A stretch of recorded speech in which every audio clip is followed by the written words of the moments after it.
Shalom Sobat Samas, kita akan bersama-sama merenungkan firman Tuhan, namun sebelumnya mari kita bersatu dalam doa. Bapa yang Maha Baik, terima kasih untuk limpahan kasih karunia-Mu, hingga kami beroleh kesempatan menikmati hari-hari yang begitu indah dan penuh damai sejahtera. Terima kasih untuk firman-Mu, kami akan menikmati dan merenungkannya. Amin. Firman Tuhan terambil dari Galatia 4, ayat 1-7, yang kita fokuskan adalah di ayat 6 dan 7.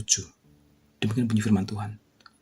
Dan karena kamu adalah anak, maka Allah telah menyuruh roh anaknya ke dalam hati kita, yang berseru, ya Aba, ya Bapa. Jadi kamu bukan lagi hamba, melainkan anak. Jikalau kamu anak, maka kamu juga adalah ahli waris oleh Allah. Sobat Samas, kalau kita bicara mengenai warisan, walaupun tidak selalu ya, tapi kenapa yang terpikir adalah rebutan warisan antara keluarga atau ahli waris.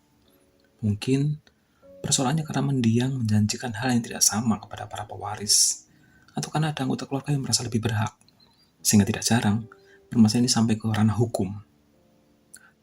Tapi warisan yang di Galatia 4 itu berbeda. Yang pertama, kita tidak perlu rebutan.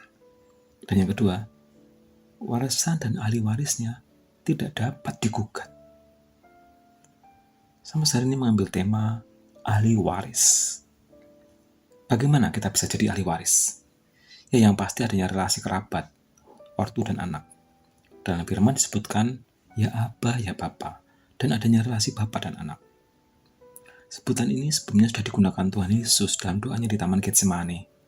Sebuah sebutan yang sangat mesra, yang menggambarkan keintiman dan kedalaman relasi dengan Bapa.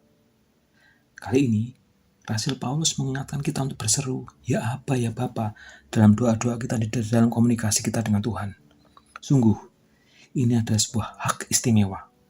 Selain kita dilayakkan menyebut pencipta kita dengan Bapa, kita juga bisa berkomunikasi langsung dan intim.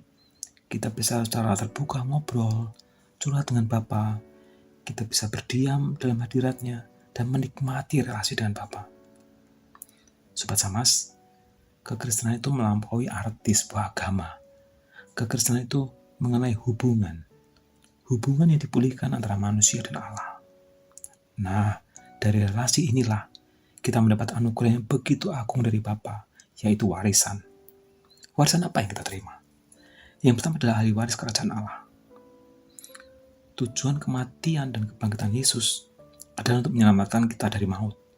Pertanyaannya, kenapa proyek keselamatan itu dilakukan? Mengapa Allah merancang dan merencanakan seluruh proyek keselamatan itu? Ya, karena kasih-Nya kepada kita, supaya kita menerima warisan. Dalam 1 Petrus dikatakan, yaitu suatu bagian yang tidak dapat binasa, yang tidak dapat cemar, yang tidak dapat layu, yang tersimpan di surga bagi kamu. Terjemahan bahasa Inggrisnya adalah reserved in heaven for you. Kata yang dipakai adalah reserve atau reservasi, seperti halnya di restoran atau di hotel. Jadi, warisan itu sudah direservasi bagi kita di surga. Sungguh, Allah kita adalah Allah penuh kasih dan kemurahan. Dia sudah menyiapkan warisan untuk kita. Warisan kedua adalah janji. Roma 8 ayat 17 berkata, dan jika kita adalah anak, maka kita juga adalah ahli waris. Maksudnya, orang-orang yang berhak menerima janji-janji Allah, yang akan menerimanya bersama-sama dengan Kristus, yaitu jika kita menderita bersama-sama dengan Dia, supaya kita juga dipermuliakan bersama-sama dengan Dia. Artinya bahwa kita juga ahli waris janji-janji Tuhan, yaitu apabila kita menderita bersama-sama dengan Kristus, kita juga dipermuliakan bersama-sama dengan Dia. Jadi Sobat Samas, di dalam kita merespon penderitaan kita, masih adakah rasa ragu, takut, gamang, atau gelisah? Masih adakah rasa bimbang atau khawatir? Mari kita percaya dan beriman teguh bahwa sejauh kita rela dan mau menderita bersama-sama dengan Yesus, maka kita akan menerima segala janjinya. Sobat Samas, setelah apa dan bagaimana warisan itu? Selanjutnya adalah bagian kita, yaitu tanggung jawab. Apa tanggung jawab kita sebagai ahli waris? Tanggung jawab yang pertama, memiliki iman teguh dan setia kepada Bapa. 2, sikap hati yang menghormati Bapa. 3, bertekun dalam doa dan membangun keintiman. Yang keempat, siap dan rela menerima didikan Bapa. Yang kelima, yang terakhir adalah membaca terus, tanda kutip, surat wasiat. Sobat Samas, seandainya kita menerima surat wasiat, walaupun panjang dan rumit, pasti tanpa mengeluh kita akan membacanya dengan teliti. Dan sampai kalau kita nggak mudeng, kita akan cari ahli hukum untuk kita bisa menanyakan tiap pasal atau bagian. Kenapa bisa begitu semangat?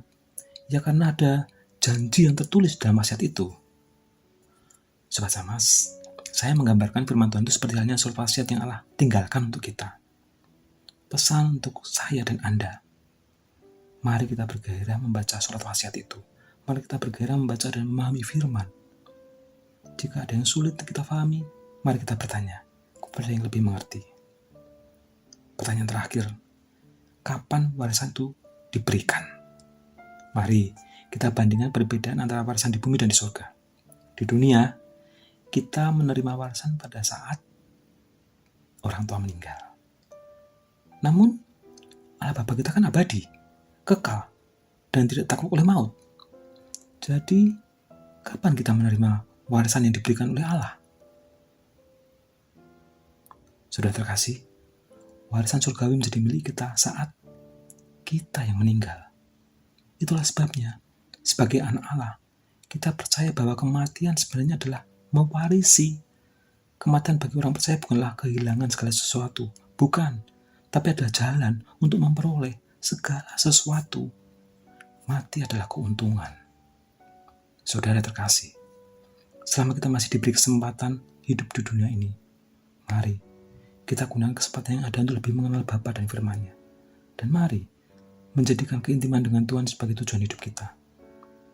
Semoga sebagai ahli waris kerajaan Allah, kita bisa terus mempersiapkan diri. Mari kita berdoa. Bapa kami yang di surga, kami bersama telah membaca surat wasiat-Mu mengenai warisan hidup kekal dalam kerajaan-Mu. Ya Roh Kudus, bimbing kami untuk rajin membaca firman, menyimpannya dalam hati kami, dan terus kami hayati dalam integritas keseharian kami. Ya Bapa, sebelum Engkau memanggil kami pulang, kembali ke rumah-Mu, ajar kami semakin mengerti tujuan Engkau menciptakan kami, pribadi lepas pribadi. Terima kasih ya Bapa, hanya di dalam nama anak-Mu yang tunggal Tuhan kami Yesus Kristus kami berdoa. Amin.